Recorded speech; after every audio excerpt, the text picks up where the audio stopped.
No, I think perhaps, my lord, we didn't understand each other. I don't know if it's a fair question. To start with, this question is very broad. And secondly, the question that proceeded to that was to read out the description contained in this report by Ms. STEENAKAMP and as given by Ms. Kelly KHUMALO, and then to ask this witness, can this description be faulted? And the witness then said, well, there are certain details that differ.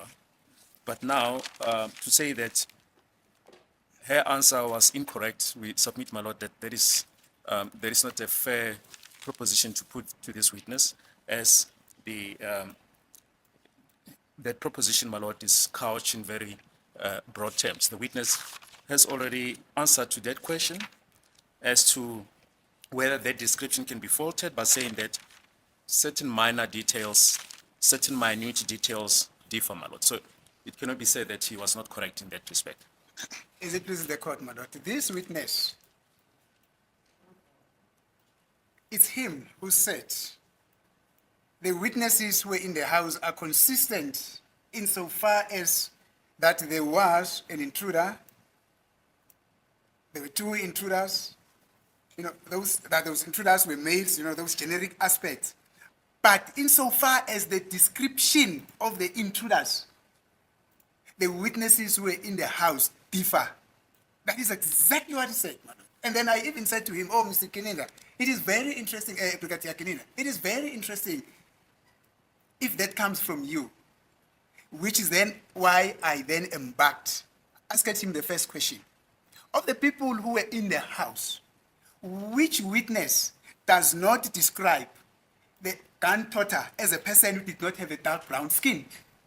His answer was, I am not so sure. I still need to go and read through all their statements.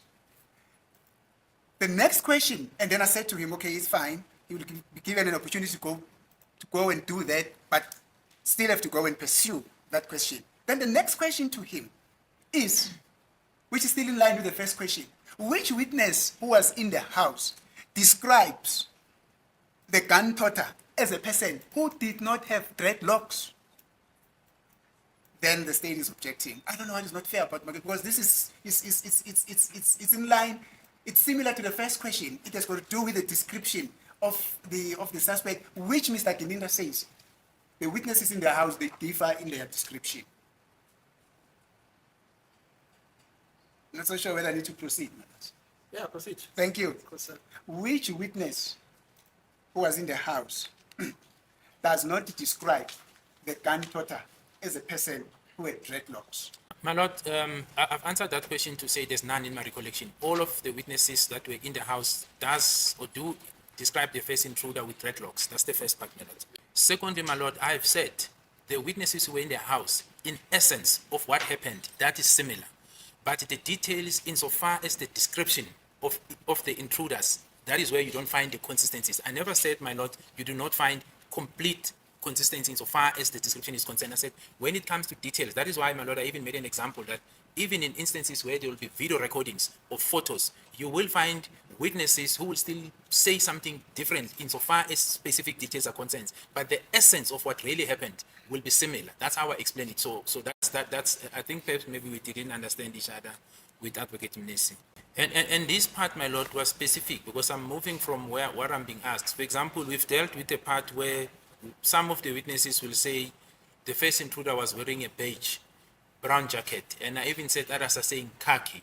That is a description that is given, my lord, that the tiny details are not consistent, but not that there is no description, my lord. So I was specifying to tiny details that you do not find that consistency, not that there's no description at all or that they differ completely. It's not what I said, my lord. Yes, my lord. So you're basically now correcting yourself and say that also they are consistent in respect of certain aspects of their description of the gun toter. Is that what you're not saying? The witness is not correcting himself. That's what he said. It's on record. He's just repeating what he said. Thank you. Now, I'm noting that you are agreeing that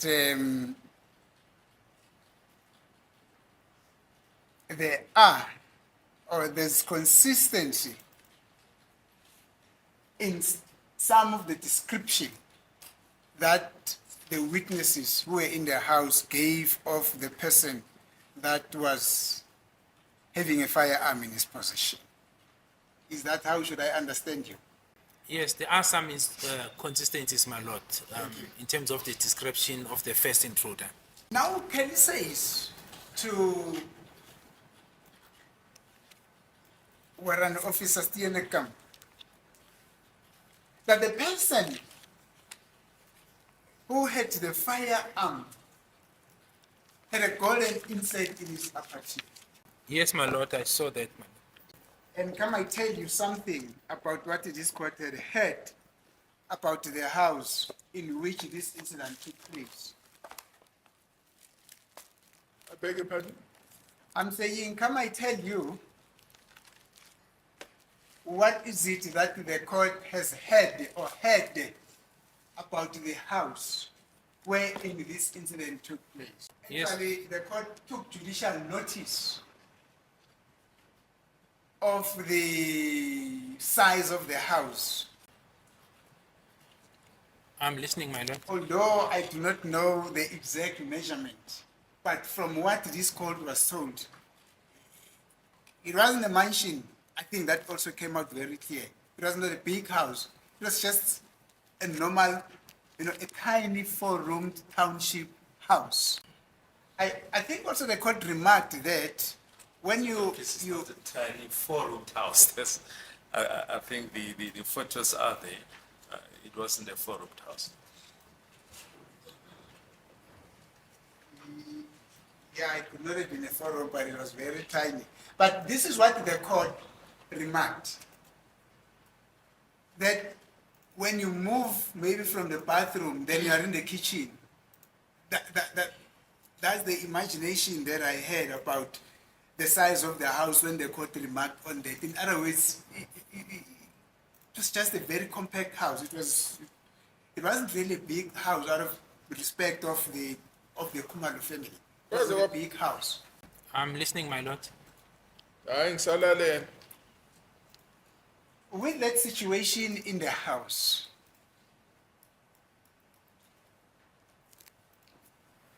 the witnesses who were in the house, in terms of their description of the perpetrators who got into the house, could not be faulted, because it's not like they were 7 meters away from the perpetrators or 10 meters away from the perpetrators. They were actually looking at each other in their faces, which then means their observation, which led to the description of these perpetrators, cannot be faulted.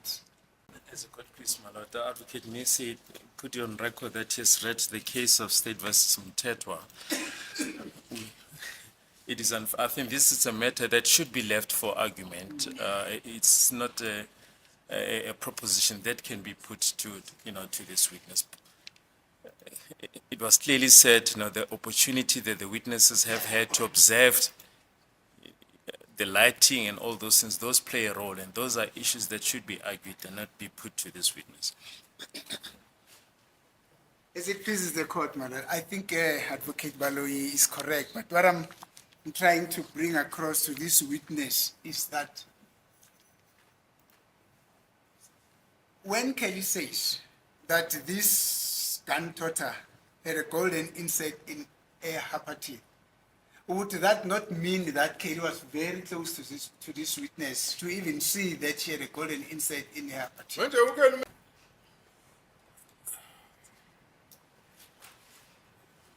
Would that not be the case?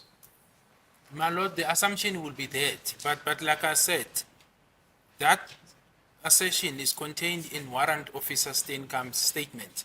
And my recollection insofar as Ms. Kelly KHUMALO, the issue of the golden teeth also, my lord, because there were various statements made, I seem to recall that that may have been withdrawn at some stage that, this is not what I said, something to that effect. And one can be able to give that accurate response once I've gone through all the statement. But that's my recollection, my lord, of what is contained in some of her statements. Because on the first statement, like I said, my lord, even the issue of the will is not mentioned, and the gold teeth, it's not there. But I do recall that somewhere it was mentioned, So you don't have these consistencies of statement, and here we're relying on what Warrant Officer Steenkamp says she was told, not on what she said on her statement when she gave it the first time to the police, my lord. And I'm not doubting it, my lord. I'm not casting aspersions on the warrant officer to say this cannot. But I'm just saying if you take that and you mirror image it to the statements disposed, there's no complete lineup. That's what I mean, my lord. So since that is what you mean, this is what I understand. STEENAKAMP has no business writing a statement based on what somebody verbally said to her right in front of her, especially if that statement is not a carbon copy of what KHUMALO said to the police officers before they sat down with the sketch artist. Shame on Gininda. Gininda just literally threw STEENAKAMP under the bus. He said, well, that is her statement, okay? It is not KHUMALO's statement. It is not the same thing. On KHUMALO's statement, she didn't talk about no old revolver, okay? She didn't talk about no gold tooth. So if STEENAKAMP is talking about it, maybe she's just talking about it because, she loves drawing and that's the details that she needed for her to get her creative juices going to create the sketch that I need. Even though I went to her with Bongani Ntanzi's photo and said, hey, can you put a hoodie on his ID photo? And STEENAKAMP said, say no more, I can do it for you. So even she can also say, you never said that to her. But you are so willing to discredit that KHUMALO said the description that she gave to STEENAKAMP. Why would STEENAKAMP lie? I mean, I believe STEENAKAMP's statement is actually commissioned, which means someone was there to say, yes, this is in all likeness a very true statement. Why did the Gininda decide to throw her under the bus? Because he is so desperate. He's clutching at straws for accused number three, to remain the trigger point, as he likes to call it, okay? The guy with the gun, okay? He has to be the guy who had the firearm. Even though he doesn't have a firearm license or an ammunitions license, he must remain consistent with the state's story. So him being light in complexion and not the dark guy with, with dreadlocks is a big problem. It's a problem for the state. You know what? Nisi did a brilliant job in just attacking just the description of accused number three. Accused number three on his own clears the whole pack because he is not dark in complexion. The judge admitted the confessions. So if confessions are in, confessions say accused number three is the one who had the trigger. So therefore, if the confession is in, accused number three is the one who had the trigger, but none of the people describe him as being light in complexion. So this is a huge problem in Gininda's corroboration investigation, because we all know he just put the statements there in front of his desk. He didn't leave his office. He just looked and pulled things together and said, okay, this is the story. This is the story I'm taking to the DPP, and there's no need for me to do any field work. Like, why bother? Why bother doing field work? The previous investigation team, they did the field work and they failed, but I'm just going to pick and choose a few things from their docket, whatever, and then I'm going to find myself an Absalom Zungu with a Zungunizer, and here we go. We have a complete docket, and then I'm going to throw STEENAKAMP down the drain. It's actually quite embarrassing. What kind of work ethic does he have with his co-workers?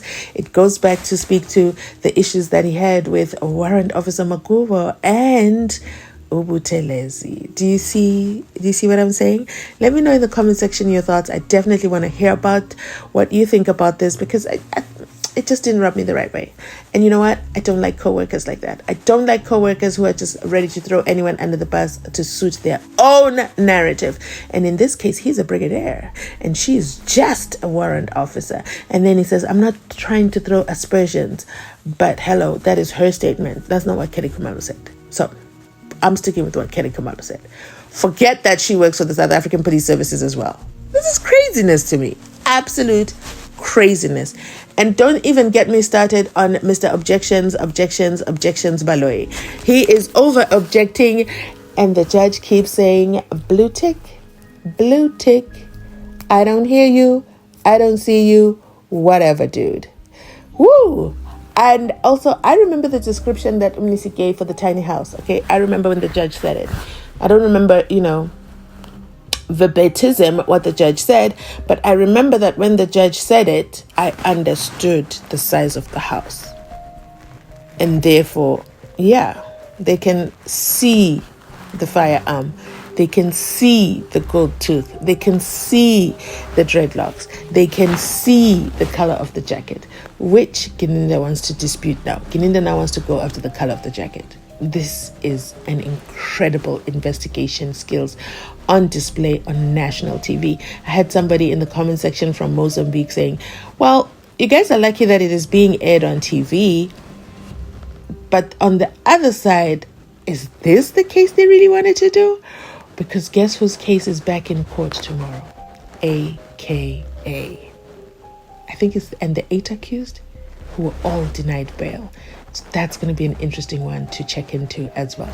All right, let me end this video here. I definitely want to hear your opinions. So I'll catch you in the comment section down below.